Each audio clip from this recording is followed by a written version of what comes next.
Welcome to the Weird Octopus, a series of conversations with humans who showed up before there was a map.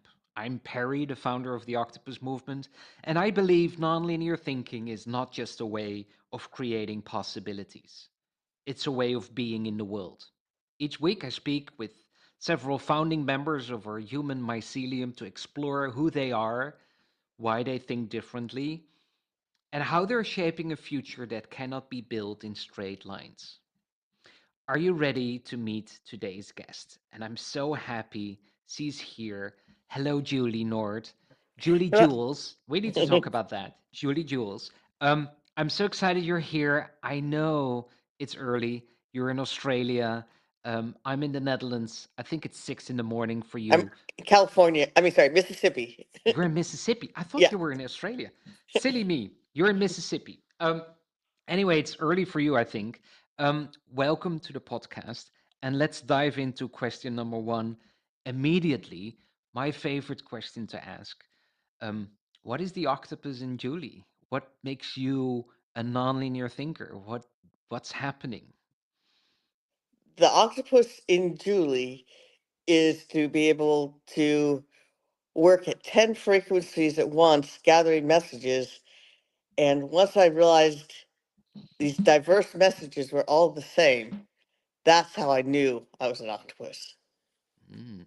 All these diverse messages were the same, and that's how you figured out you're an octopus. Isn't Hmm. that's very good. Can you share with us how that works? All the different frequencies.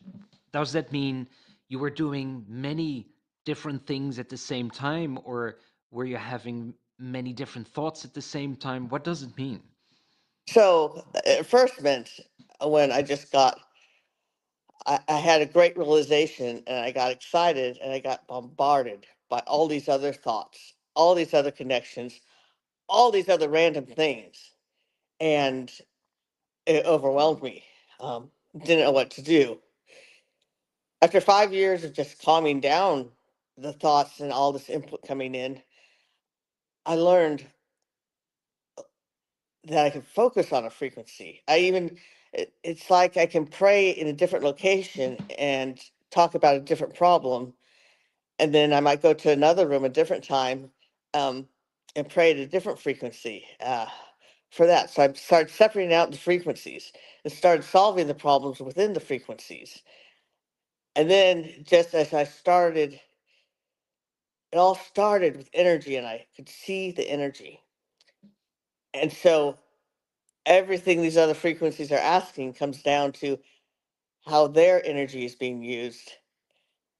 And energy circulates throughout life, throughout nature. So how is the big thing that flipped my switch on thinking about it is that nature is an internal energy that is organized and driving against the flow, and external nature of the Schumann resonance and heat and all that wind going on outside, it's external because it's not contained within anything, so it's always trying to flow to the equilibrium. So we have this dichotomy of movements with energy between nature and earth.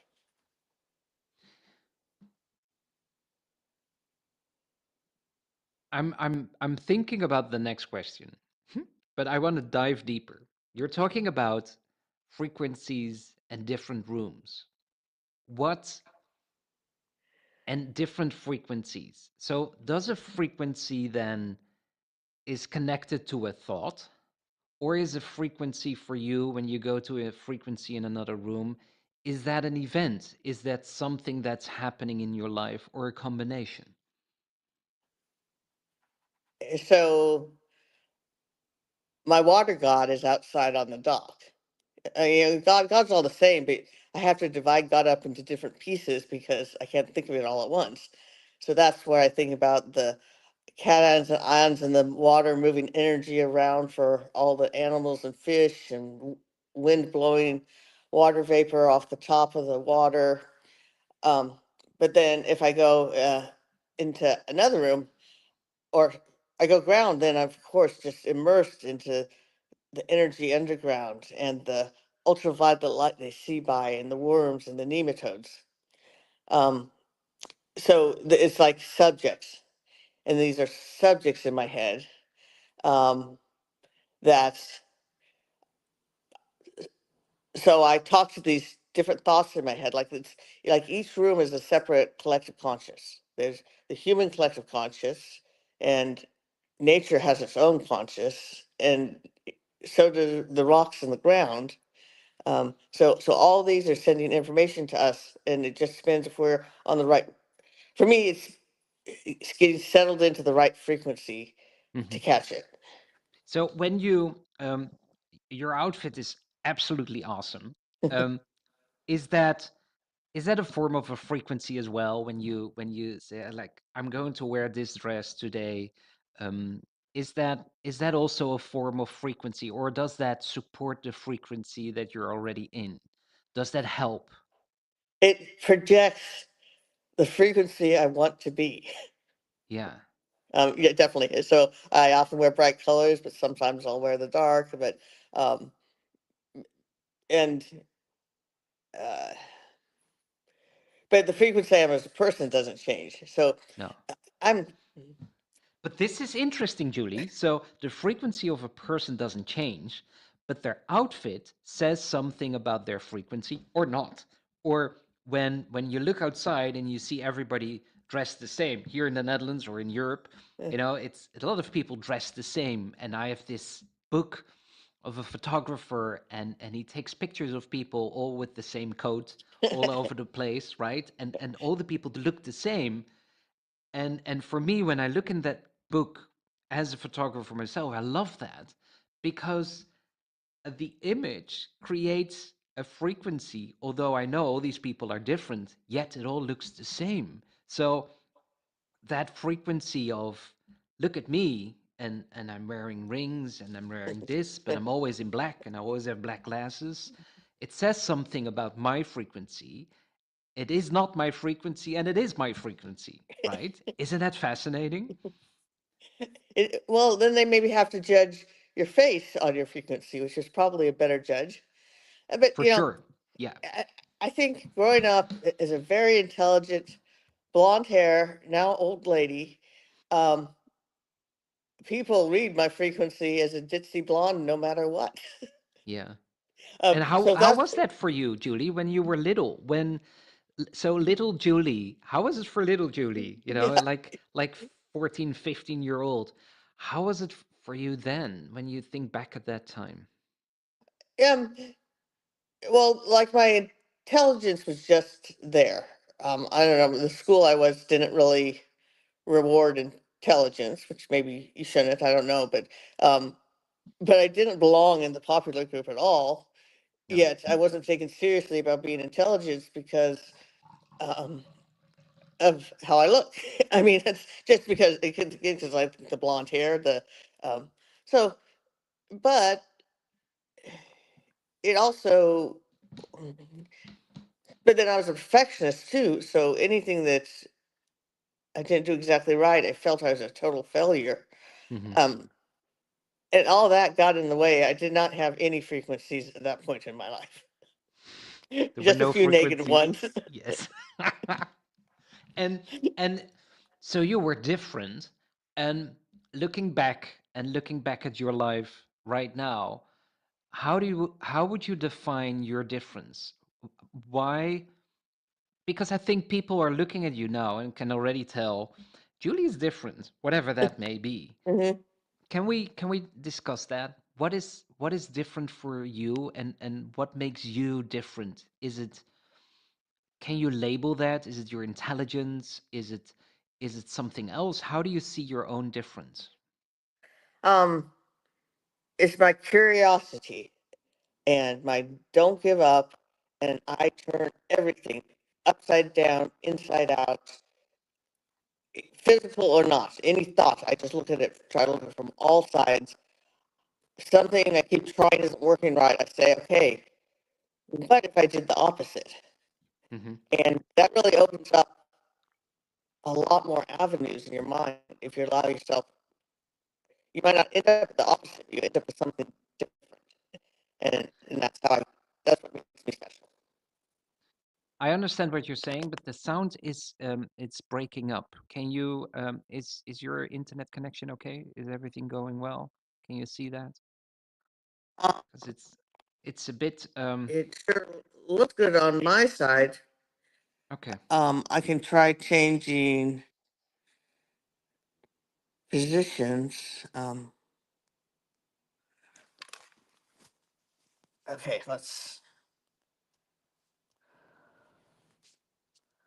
Because I want to hear every word you're saying, Julie. I Okay, let's see. Is that better?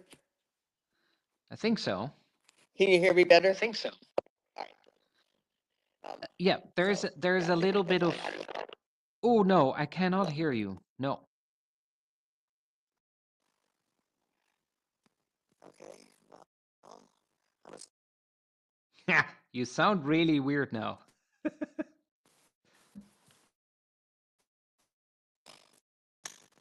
And now you're frozen.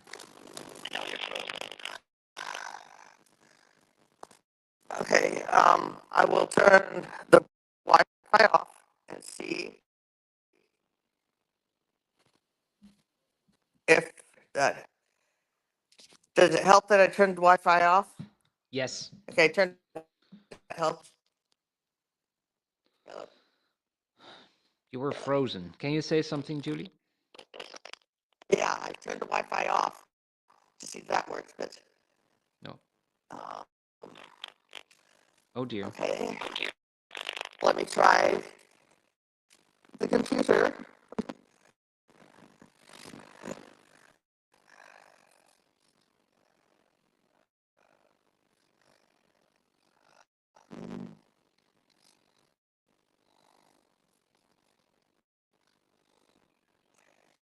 Okay, still no luck, huh? Maybe it's an. Can you enter the studio again? Maybe leave and then come back again. See if that works.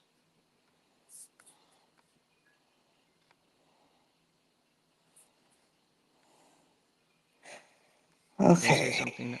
Oh, wait. This sounds better. Did you do something?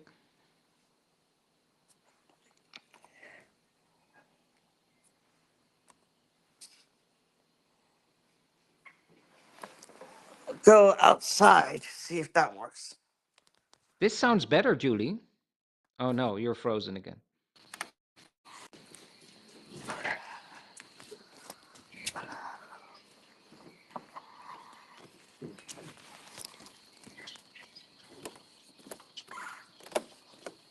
You just have to go in nature, Julie. Then it works. Any better? I think so. Yeah. Oh, that's nice. We're doing a morning walk with you.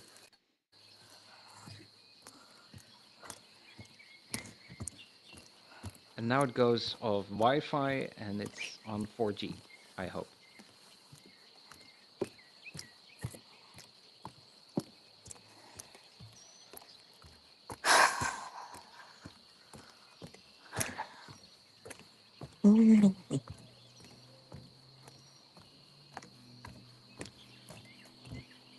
Where are you going to, Julie?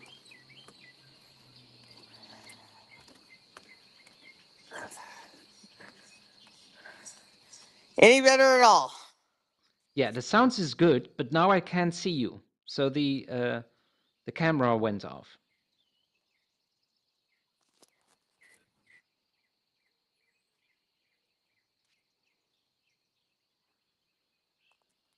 Now Any I can better? see you. Yes. Hello? I'm going to log on and log off. Okay, let's do that.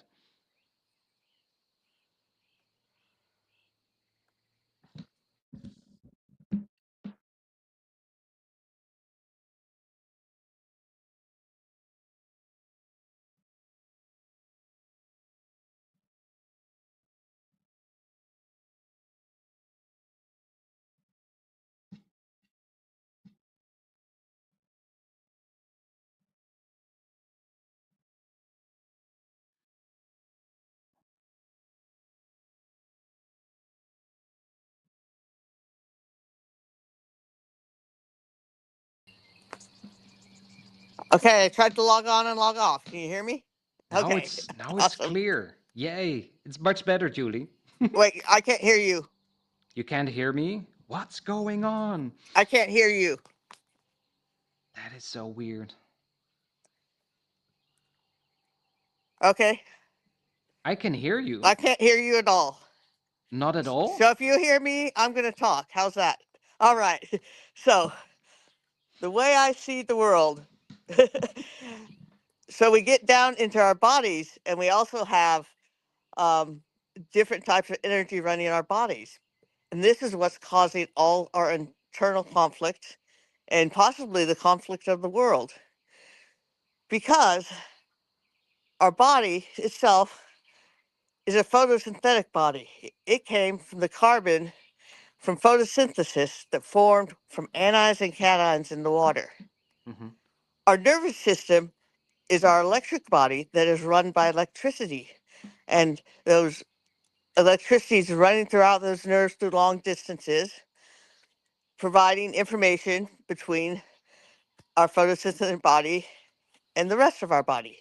Hmm. And these are two totally different types of energy because the photosynthetic body is made up of matter, and this matter is um, fixed. It can't move, where our nerves do move. The electricity moves all around. So there's inherent conflict of where the energy goes. So if the body feels like the electricity is taking too much energy because it has to provide its carbon to your nervous system, just as in the trees provide carbon to the mycelium system. Hmm. And they will save up as fat food you eat and not give it the energy it needs to your electric body. Hmm. The electric body can irritate the rest of the body. So it can decide that if you eat peanuts, it's going to overreact and cause allergic reactions to the body. So we're actually fighting with each other between who's getting the energy and who has control. Because whichever side has more energy can control the other, not realizing we're one in the same. So if we don't work together, we're actually hurting each other. So this is just something that we need to think of. So every time someone tells you you shouldn't eat sugar, they're telling me this. They don't know. Maybe my electric system is taken over because I've been thinking so much. And if I don't give it sugar, my body won't be happy. But Hmm. maybe they're at a different point. Maybe they don't think as much as I do and they run more and don't want it for their body. But our body understands language. So once you hear that, and especially if you react to that, thinking I shouldn't eat sugar, then your whole electric nervous system is going, whoa, whoa, whoa, hey, we're here. Look at us, yelling at us, trying to get our attention, going haywire. Um, so I kind of told you I'd want to focus on medicine, and this is kind of the way we need to look at medicine because we need to treat the problem. And if it's an autoimmune problem, it's your nervous system yelling out saying, I'm missing something. And if it's like a cancer problem, it's your body missing something, and it just can't keep that cancer system under control. It needs more energy to fight that. So this is where kind of my frequencies come in, and I try if I have a part in my body that's aching or wrong or sore, I try to think, okay, which side is it coming from? And what am I not providing it that is so angry? And how did I let this happen?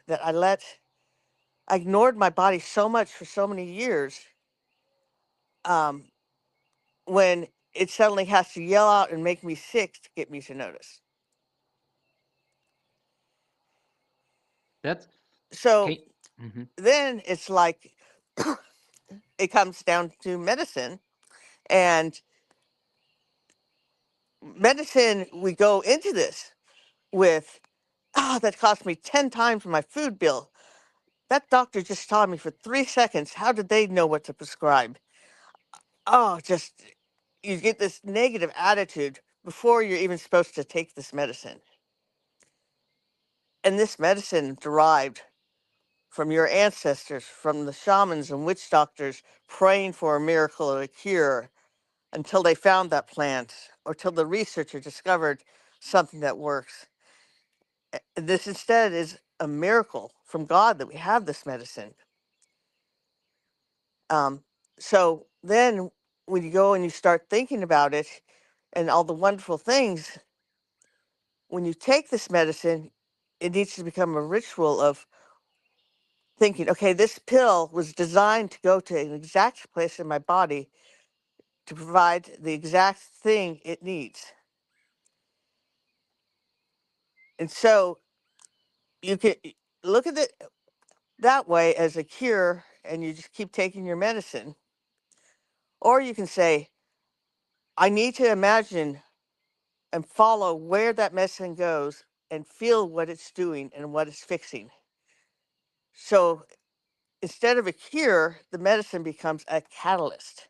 It shows you the way and it shows you how to cure, uh, how it's curing. And so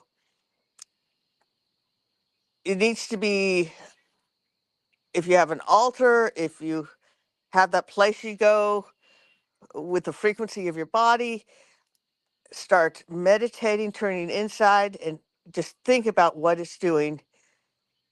And think of the doctors should learn how to prescribe it, and researchers study how can we have someone be for a week on this medicine and teach them how to cure themselves versus um, just thinking, oh, well, this is just one medicine to the next, and we're just trying to manage the side effects. Hmm. So you can't ask me questions, but maybe this is easier. Because you can't hear me still. You can't hear me? Still can't hear you. Oh I my don't know how God. to unmute you, but that's okay. I'll tell you the next connection I'm making. That's a harder one, and definitely a harder one to talk to people with. But so there's two kinds of energy. It's not one energy like we keep thinking. We think E equals mc squared, and that's one energy, one mass. No, Hmm. photon is an energy. Electrons are an energy. And if you put a negative charge on the electron, that's the electron you get that zooms around the world. You put a positive charge on the photon, that's what the start of atoms and molecules are. And they combine together with the photons caught in the middle with the electrons in circulating it. Um, and so once we think of that, then mass becomes 10 electrons plus 10 photons equals 20 mass. They always have the same amount of electrons and charged photons to equal each other, unless one of those electrons flies off and you got a positive charge left over. So that whole mass would become positive, or the photon flies off, which often happens in the outer shells of the electrons. If the energy lowers, a photon will fly off of an atom. Mm. Okay. And then that becomes a negatively charged atom. And the thing is, this could be a huge, ginormous atom. And if it becomes negatively charged, it has the same charge value as, well, that gets a little too complicated for here. But just the fact that we're running off of two different energies, and then those energies are contained within our body. Our mycelium runs the electrons through a sheath. If you look at a mycelium sheath, can be 1,000 miles long. Well, maybe or whatever. It's huge, huge how long mycelium can be if you track it. Hmm. Um, and so connects that contains the electrons, and that's why you don't have to have the photons in mycelium because it's contained in that sheath. I have a video called "The Silk Spirit," was just about how we're all connected by this mycelium sheath. Um, so I think that's a really good way to get uh, started on my philosophy. But now I realize that the second energy of the photon running the body, um, I need to now go meditate and figure out how to make a video of how the photon is moved within our body. I'm writing it down. You can't hear me, but the people looking at us can hear me. Simi saying thank you. Time's Thank you. up. I'm going to do is I'm going to send you an email, and we're going to do another interview to make sure everything works. Is that okay? Um, it's okay. Julie cannot hear us, but this is too funny. I will send Julie an email, and we will ask Julie again to be in this weird octopus podcast. And now it's really a weird octopus podcast. So I will see you next time. Um, I will end the stream, and I will contact Julie to do it again. Bye, everyone.